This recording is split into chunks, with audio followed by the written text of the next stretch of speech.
Human I and colourful world. Hypermetropia, human आई एक spherical shape में होती है, एक छोटी सी बॉल की तरह। पीछे का हिस्सा ये कहलाता है retina. Defect of human I, myopia और शॉर्ट साइडनेस जो हमें ब्लर दिखाई देगी। Hypermetropia, the angle of deviation. अब ट्विंकलिंग ऑफ स्टार क्या होती है? सुबह और शाम को जो आसमान है वो लाल दिखाई देता है। प्रयास करो प्रयास करो प्रयास करो। तो हेलो बच्चों, स्वागत है आप सभी का एक बार फिर से फिजिक्स वाला के यूट्यूब चैनल पर, जहां पर मैं आकाश श्रवण आप सभी का फिजिक्स बड़ी आप सभी के लिए लेकर आया हूं माइंड मैप सीरीज, जिसमें हम पूरे चैप्टर को बहुत कम टाइम ड्यूरेशन में कंप्लीट नॉलेज के साथ, कंप्लीट ब्रीफ के साथ पढ़ेंगे। तो आज का जो टॉपिक है वो टॉपिक है बच्चे कौन सा? आज के हम टॉपिक को कवर करने वाले हैं, उस टॉपिक का नाम है human I and colourful world. और इसी के साथ साथ हम इसकी सारी जानकारी डिटेल के साथ पढ़ेंगे। तो चलिए शुरू करते हैं आज की क्लास, लेके प्रभु का नाम। अब आज की क्लास का सबसे पहला टॉपिक क्या होने वाला है? तो आज की क्लास का सबसे पहला टॉपिक होने वाला है ह्यूमन आई। उसके बाद हम पढ़ने वाले बच्चे टाइप्स ऑफ रिफ्लेक्शन, उसके बाद हम पढ़ेंगे हाइपरमेट्रोपिया, और उसके बाद हम पढ़ेंगे अपीयरेंट स्टार पोजीशन, और हम रिफ्रैक्शन ऑफ लाइट भी पढ़ेंगे। और भी काफी कुछ चीजें आज के लेक्चर के लिए बहुत सारा नॉलेज से भरा और बहुत प्यारा, बहुत सुंदर सा वो छोटा सा लेक्चर होने वाला है। तो चलिए आज के पहले टॉपिक की शुरुआत करते हैं। अब सबसे पहले हम पढ़ने जा रहे हैं बच्चे ह्यूमन आई के बारे में। अब ह्यूमन आई होता क्या है? ह्यूमन आई एक ऐसा ईश्वर का दिया हुआ तोहफा है जिसकी वजह से हम आसपास के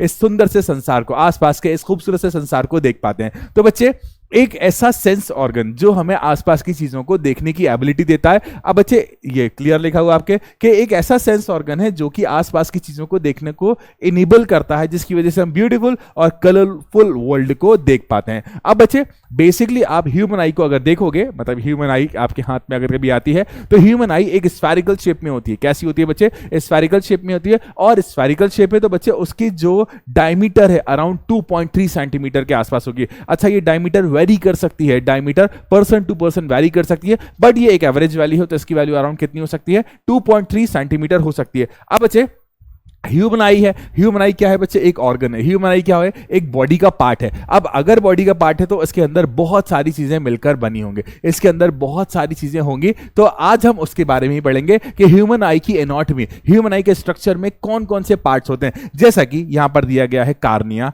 iris, pupil, lens, ciliary muscles, retina, nerve cell, optic nerve, yellow spot, aqueous and vitreous humor and suspensory ligament etc. तो चलिए अब हम इसके कंस्ट्रक्शन के बारे में पढ़ते हैं। हम आज ह्यूमन आई की एनाटॉमी के बारे में डिटेल में समझते हैं। तो बच्चे अब हमारा ह्यूमन आई की एनाटॉमी में आने वाला है बेटा ये स्ट्रक्चर।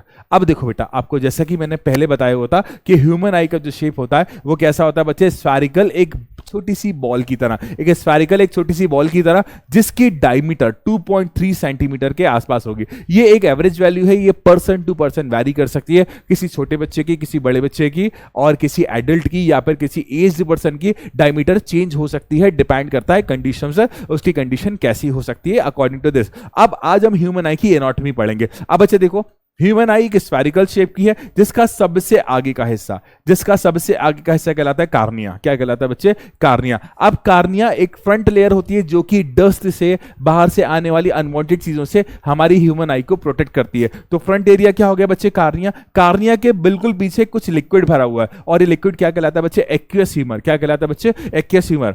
और इसके बिल्कुल पीछे आइरिस और पीपल का अरेंजमेंट है। आइरिस बेसिकली कुछ इस तरह से होता है, ये डायफ्राम होता है जो कि आंख को लाइट आना और लाइट रोकने का काम करता है, कि आंख के अंदर कितनी लाइट आना है, आंख के अंदर कितनी लाइट को रोकना है, वो कौन काम करता है बच्चे? आइरिस और पीपल मिलकर। पीपल खुल जाती है आइरिस की हेल्प से। पीपल मतलब आंख की पुतली, आंख की पुतली मतलब मैं आसान शब्दों में कहूं तो एक तरह की आंख की खिड़की है, ये खुल जाती है आइरिस की हेल्प से। तो कितनी लाइट अमाउंट एंटर होना है ये अलाउ करता है, और कितनी लाइट को रोकना है ये स्टॉप करता है। अब बच्चे देखो, इसके बिल्कुल पीछे एक लेंस लगा हुआ, ठीक है, एक क्रिस्टलाइन लेंस लगा हुआ जो कि जेल टाइप स्ट्रक्चर का बना होता है। ये वो वाला लेंस नहीं है, आप सोच रहे हो ग्लास का बना हुआ है, नहीं है, वैसा नहीं होता।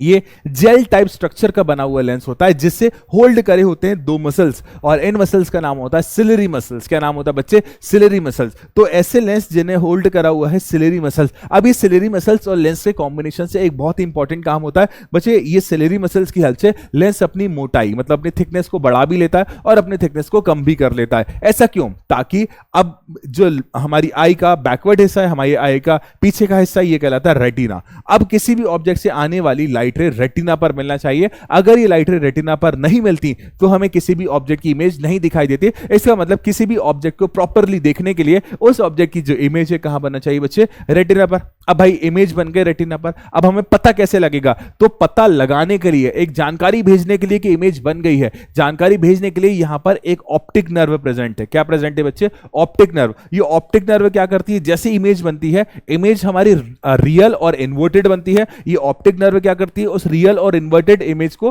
पहले तो सीधा करती है, सीधा, और हमारे माइंड तक सिग्नल पहुंचाती है। तो ऑप्टिक नर्व का काम क्या होता है बच्चे? सिग्नल को पहुंचाना। यहां पर बहुत सारे कोन सेल्स और बहुत सारे रॉड सेल्स भी प्रेजेंट होते हैं। कोन सेल्स का काम होता है कलर्स को पहचानना, और रॉड सेल का काम होता है बच्चे पहचानना कि कितनी इंटेंसिटी लाइट की है और कितनी इंटेंसिटी नहीं है। तो यहां पर कोन सेल्स और रॉड सेल्स भी प्रेजेंट होते हैं। इस पूरे हॉलो एरिया में एक लिक्विड भरा हुआ है, जिस लिक्विड का नाम होता है विट्रस ह्यूमर।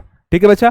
अब बेटा ये सारे पार्ट्स एक बार और रिवाइज करते हैं अपन। फ्रंट एरिया कार्निया, उसके पीछे ब्लैंक एरिया जहां पर एक्वस ह्यूमर भरा हुआ, उसके पीछे आइरिस और पेपल, पेपल और आइरिस अपने साइज को चेंज करते रहते हैं। उसके पीछे लेंस, लेंस जो होता है एक जेल टाइप स्ट्रक्चर का बना होता है, जिसे होल्ड करे हुए हैं सिलेरी मसल्स। क्या होल्ड करे हुए हैं बच्चे? Ciliary muscles. सिलेरी मसल्स के बिल्कुल पीछे यहां पर हॉलो एरिया है जहां पर लिक्विड भरा हुआ है, जिसका नाम है विट्रस ह्यूमर, और इसके पीछे रेटिना है। रेटिना पर ही इमेज बनती है। अगर रेटिना पर इमेज नहीं बनी है तो मतलब हमारी आंखों में किसी तरह की दिक्कत है। जैसे इमेज बनती है रेटिना पर, हमारे जो ऑप्टिक नर्व होती है, ऑप्टिक नर्व सूचना लेकर, ऑप्टिक नर्व इंफॉर्मेशन लेकर कहां तक ले जाती है? माइंड तक, और हमें चीजों के प्रेजेंट होने का आभास होता है। यहां से हमें पता चलता है कि हमारे सामने कोई ऑब्जेक्ट प्रेजेंट है। यह पूरी प्रोसेस होती है जिसके कारण हम चीजों को देख पाते हैं। अब चलिए आगे देखते हैं।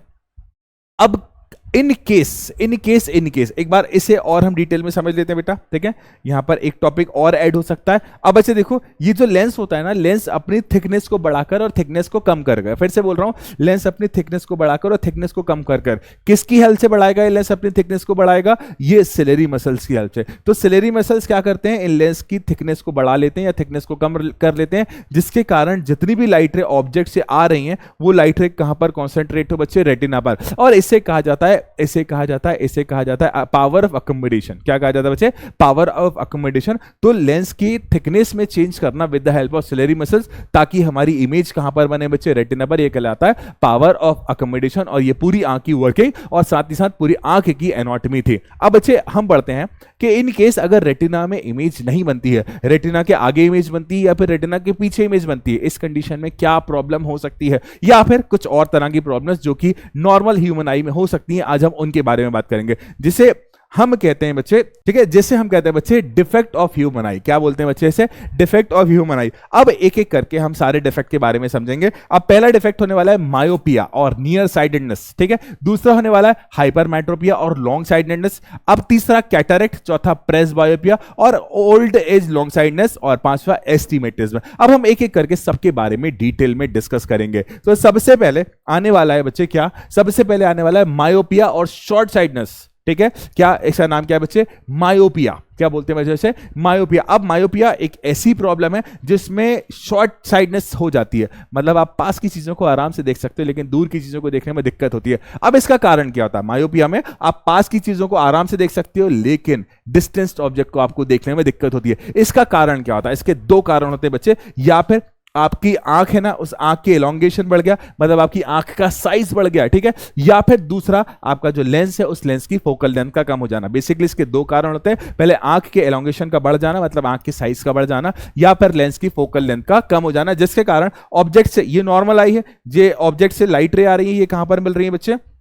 रेटिना पर, जिसके कारण उस ऑब्जेक्ट की इमेज बन रही है। लेकिन आपकी आंख की फोकल लेंथ क्या हो गई बच्चे? कम हो गई है। अब फोकल लेंथ कम होगी तो हमारी इमेज कहां बन रही है? आगे, जो हमें ब्लर दिखाई देगी, क्योंकि प्रॉपर इमेज फॉर्म होने के लिए रेटिना पर मिलना चाहिए, लेकिन ये रेटिना से आगे मिल रही है। अब रेटिना से आगे मिल रही है तो हमें इमेज नहीं दिखाई देगी, हमें ब्लर इमेज फॉर्म होगी। इस कंडीशन में, इस दिक्कत को दूर करने के लिए हम हमारी आंख के सामने चश्मा लगाते हैं। और चश्मे में कौन से लेंस का उपयोग किया जाता है? इस चश्मे में यूज किया जाता है कॉन्केव लेंस का। किसका यूज किया जाता है बच्चे? कॉन्केव लेंस का। अब कॉन्केव लेंस क्या करता है? दूर से जो लाइट रे आ रही है ना, उन लाइट रे को थोड़ा सा एक्सपांड कर देता है, जिसके कारण दूर रखी हुई ऑब्जेक्ट की जो इमेज बन जाती है हमारे पास बन जाती है। ठीक है, आंख के पास जब बन रही है तो आंख को पास का तो प्रॉपर दिखाई दे रहा है। तो बच्चे हाइपरमेट्रोपिया और शॉर्ट साइडनेस को दूर करने के लिए हम किसका यूज करते हैं बच्चे? कॉन्केव लेंस का।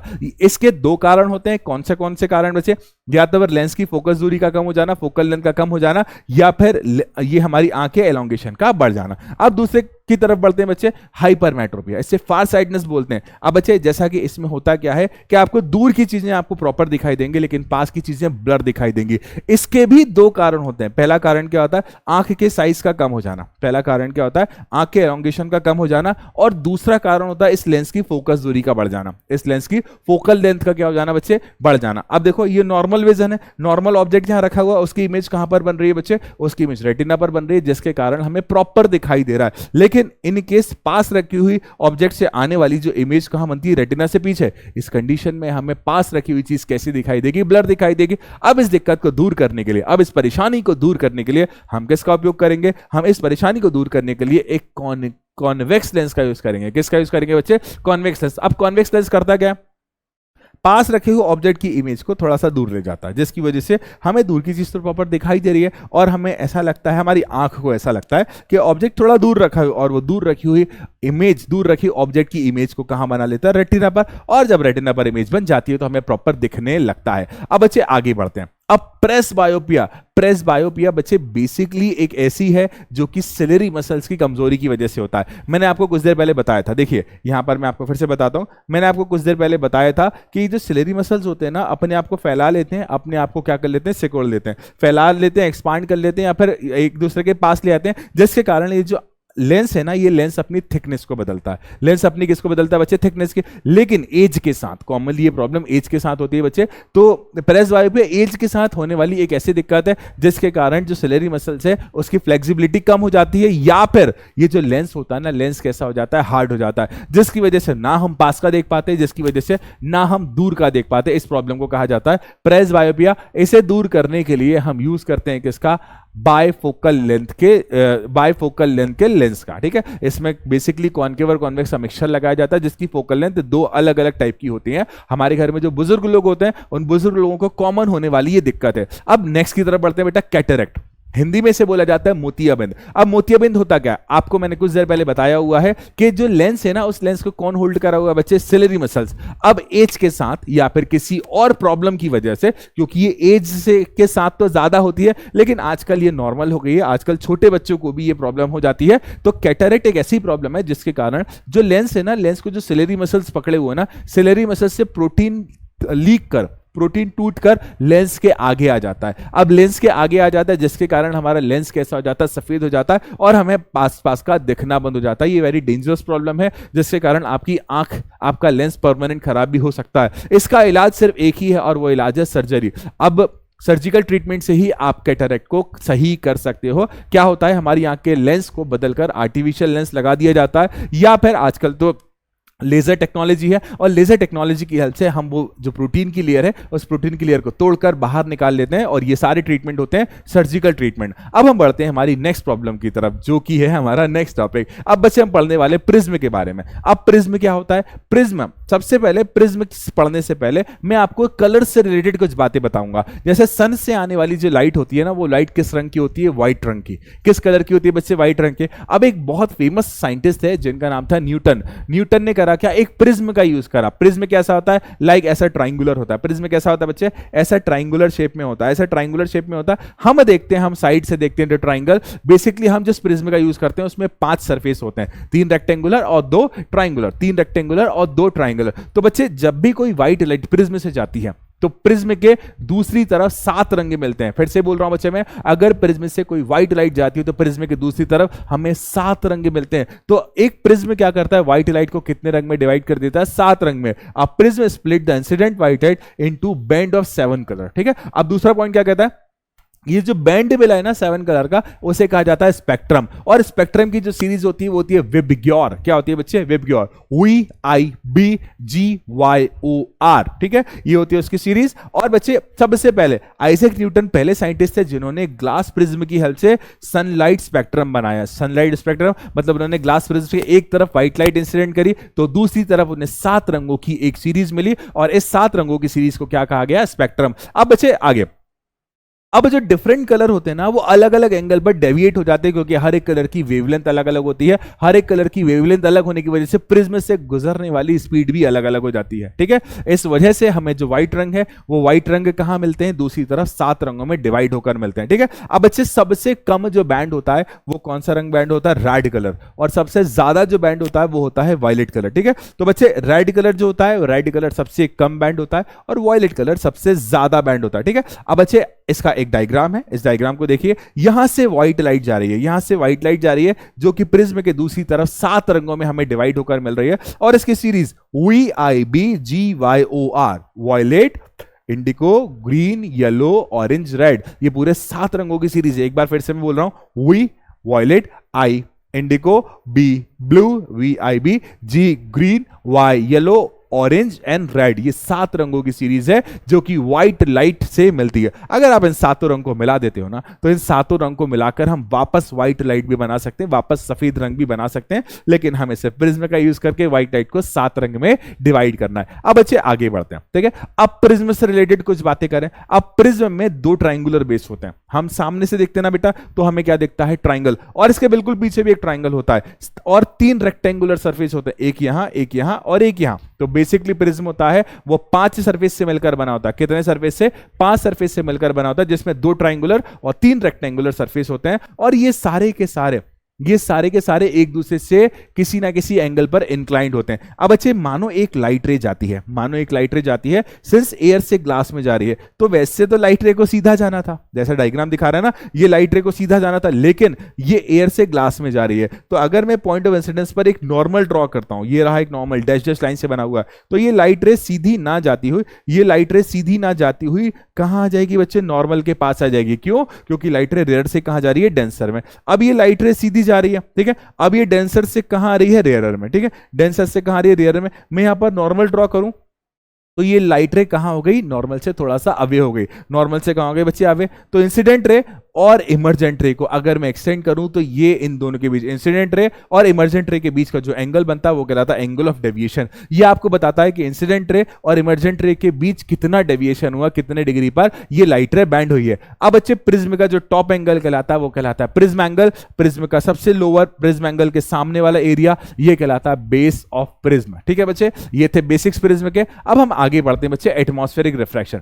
बेसिकली लाइट का अपने रास्ते से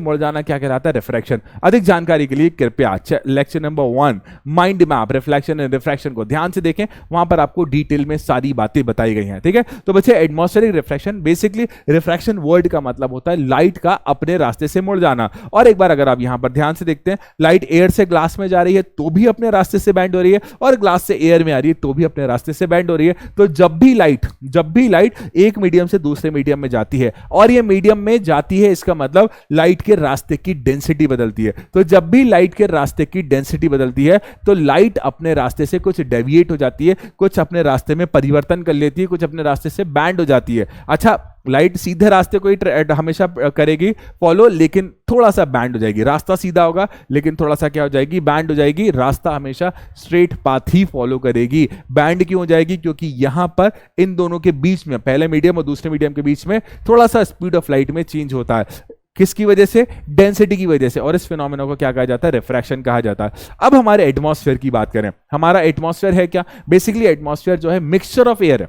क्या है बच्चे? मिक्सचर ऑफ एयर है। जैसे जैसे आप ऊपर जाते जाते हो ना, ऊपर मतलब सरफेस से ऊपर की तरफ बढ़ते जाते हो ना, तो एयर की डेंसिटी चेंज होती जाती है। क्या चेंज होती जाती है बच्चे? एयर की डेंसिटी चेंज हो जाती है। और अगर एयर की डेंसिटी चेंज होगी तो जो सन से आने वाली लाइट है ना, वो भी बार बार रिफ्रैक्ट होगी। क्योंकि बच्चे नीचे की तरफ अर्थ के सरफेस की अगर बात करें तो वहां पर डेंसिटी ज्यादा होगी। जैसे जैसे आप ऊपर जाओगे डेंसिटी की वैल्यू क्या होती जाएगी बच्चे? कम होती जाएगी और वैरी करती जाएगी, ठीक है। तो जैसे जैसे आप ऊपर की तरफ बढ़े डेंसिटी की वैल्यू वैरी करती जा रही है, जिसकी वजह से सन से आने वाली जो लाइट है ना, वो लाइट भी अपने रास्ते को थोड़ा थोड़ा बैंड करती जाती है। इस फिनोमेना को क्या कहा जाता है? Atmospheric refraction. क्या कहते हैं बच्चे? Atmospheric refraction. मतलब हमारी अर्थ के एटमॉस्फेयर में भी कुछ ना कुछ रिफ्रैक्शन होता है, जिससे कहा जाता है एटमॉस्फेरिक रिफ्रैक्शन। अब एटमॉस्फेरिक रिफ्रैक्शन की वजह से ही हमें सन अपनी एक्चुअल पोजीशन में नहीं दिखता। एटमॉस्फेरिक रिफ्रैक्शन की वजह से ही हमें तारे टिमटिमाते हुए दिखाई देते हैं। एटमॉस्फेरिक रिफ्रैक्शन की वजह से ही हमें जो तारे होते हैं ना, स्टार्स जो होते हैं ना, वो अपनी एक्चुअल पोजीशन पर नहीं दिखाई देते। चलिए इसके बारे में और डिटेल में पढ़ते हैं। जैसे एटमॉस्फेरिक रिफ्रैक्शन का यहाँ पर एक बहुत प्यारा डायग्राम दिया हुआ है। अब बच्चे देखिए यहाँ पर कोई ल्यूमिनस लाइट सोर्स है, ठीक है, यहाँ पर एक ल्यूमिनस लाइट सोर्स है, इससे लाइट रे आ रही है। अब देखो यहाँ से लाइट रे आ रही है और पहली लेयर जहां पर डेंसिटी थोड़ी सी चेंज हो रही है, इसने अपने रास्ते से डेविएशन कर लिया।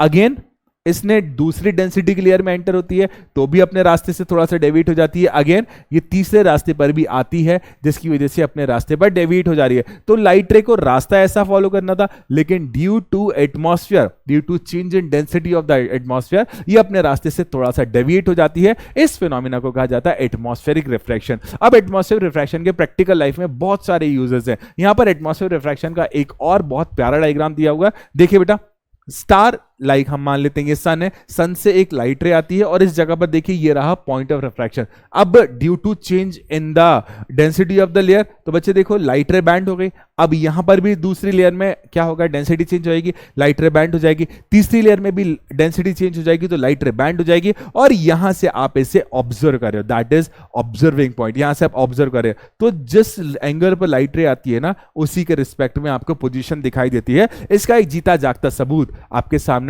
आएगा अभी कुछ देर से। अब ट्विंकलिंग ऑफ स्टार क्या होती है? अब बच्चे देखो, यहां पर हम ट्विंकलिंग ऑफ स्टार को समझने की कोशिश करते हैं। मान लो ये रहा स्टार, अब स्टार से लाइट रे आ रही है, यहां बैंड हो गई, यहां बैंड हो गई, यहां बैंड हो गई। किस वजह से बैंड हुई? इस लाइट रे के बैंड होने का इकलौता कारण था, and that is the change in density of the layers of the atmosphere. हमारी अर्थ के चारों ओर जो लेयर्स है ना, उसकी डेंसिटी में क्या हो रहा है बच्चे, चेंज हो रहा है, जिसकी वजह से इस तारे से आने वाली लाइट रे थोड़ी थोड़ी अपने रास्ते से डेविएट हो जा रही है।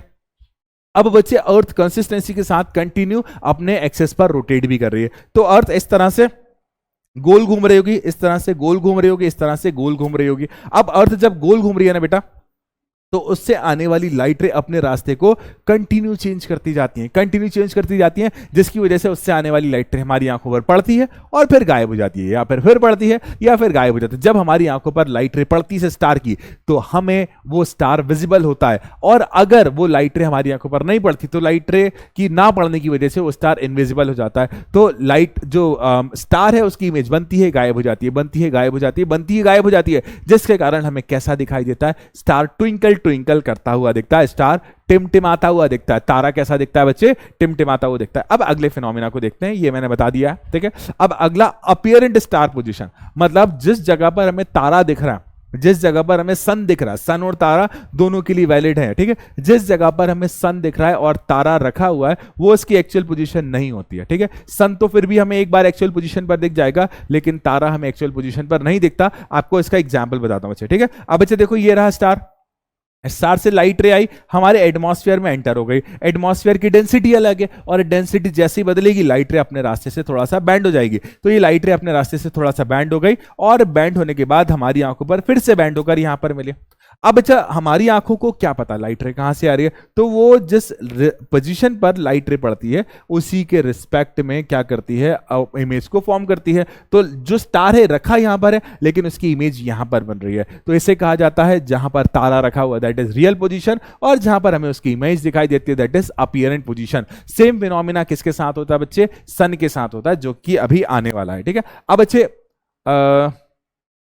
देखिए, अपीयरेंट स्टार पोजीशन एटमॉस्फेयर रिफ्रैक्शन की वजह से होता है। अब अच्छे, जो तारा होता है ना, हमेशा अपनी पोजीशन से थोड़ा सा अलग दिखाई देता है, ऐसे याद रखेंगे अपन, ठीक है। अब अच्छे देखो, ब्लू स्काई, इसका रीजन मैं आपको बताऊंगा इसके बाद। अब स्कैटरिंग ऑफ लाइट क्या होता है? स्कैटरिंग ऑफ लाइट समझने के लिए आपको एक प्रैक्टिकल चीज इमेजिन करना पड़ेगी। मान लो यहां पर एक पार्टिकल है, लाइट आई, टकराई, इस पार्टिकल ने एब्जॉर्ब कर ली और इसे चारों दिशाओं में भेज दिया। कहां भेज दिया बच्चे? चारों दिशाओं में भेज दिया। इस फिनोमेना को कहा जाता है स्कैटरिंग ऑफ लाइट। जब लाइट किसी, जैसा कि हम जानते हैं लाइट का सबसे बड़ा सोर्स कौन सा है? सन। तो सन से आने वाली लाइट या फिर किसी भी लाइट सोर्स से आने वाली लाइट जब इस एटमॉस्फेयर में प्रेजेंट मॉलिक्यूल से टकराती है, इस एटमॉस्फेयर में बहुत सारे डस्ट पार्टिकल हैं, बहुत सारे वेपर प्रेजेंट हैं, इन सारे पार्टिकल से जब लाइट टकराती है तो वो सारे पार्टिकल उस लाइट को अपने अंदर कुछ बहुत कम टाइम के लिए एब्जॉर्ब कर उसे चारों दिशाओं में छोड़ देते हैं, उसे चारों दिशाओं में एमिट कर देते हैं। इस फिनोमेना को क्या कहा जाता है बच्चे? Scattering of light. क्या कहा जाता है बच्चे? Scattering of light. अब बच्चे, स्कैटरिंग ऑफ लाइट का जो फिनोमेना है पूरी तरह से वेवलेंथ पर डिपेंड करता है। किस पर डिपेंड करता है बच्चे? वेवलेंथ पर। अगर वेवलेंथ और पार्टिकल का साइज सेम है, जिस पार्टिकल से इंसिडेंट होगी तभी स्कैटरिंग ऑफ लाइट पॉसिबल है। ठीक है, अब अच्छे देखो आगे बढ़ते हैं। स्कैटरिंग ऑफ लाइट के कौन कौन से एग्जांपल्स पॉसिबल हैं? जैसे हमारे आसमान का नीला दिखना। अब आसमान का नीला दिखने का कारण क्या है? That is scattering of light. इसे समझने के लिए हमें इस डायग्राम को ध्यान से समझना पड़ेगा। अब अच्छे रेड कलर होता है ना, उसकी वेवलेंथ ज्यादा होती है, वो लंबा रास्ता ट्रैवल कर लेता है। रेड कलर लंबा रास्ता ट्रैवल कर लेता है, और जो वॉयलेट वाली, जो ब्लू वाली रेंज के कलर है ना, उनकी वेवलेंथ कम होती है, वो लंबा रास्ता ट्रैवल नहीं कर पाते। अब अच्छे देखो यहां पर, अगर यहां पर सन है, दोपहर के टाइम सन है, तो सन से आने वाली जो लाइट रे होती है ना, कितने रंग की होती है? 7 रंग की होती है। शब्दों को ध्यान से सुनना, कितने रंग की होती है? 7 रंग की होती है। अब भाई साहब ये ऊपर वाले हिस्से में क्या होता है? जब भी क्या होती है बच्चे? ठीक, जब भी यहां पर नीले रंग वाली रेंज की लाइट रे पड़ती है, तो यहां पर जो मॉलिक्यूल्स प्रेजेंट है उन मॉलिक्यूल से टकराकर चारों तरफ बढ़ जाती है, और नीचे से हम ऊपर की तरफ देखते हैं तो हमें सिर्फ और सिर्फ कौन सा रंग बटा हुआ दिखता है? नीला रंग।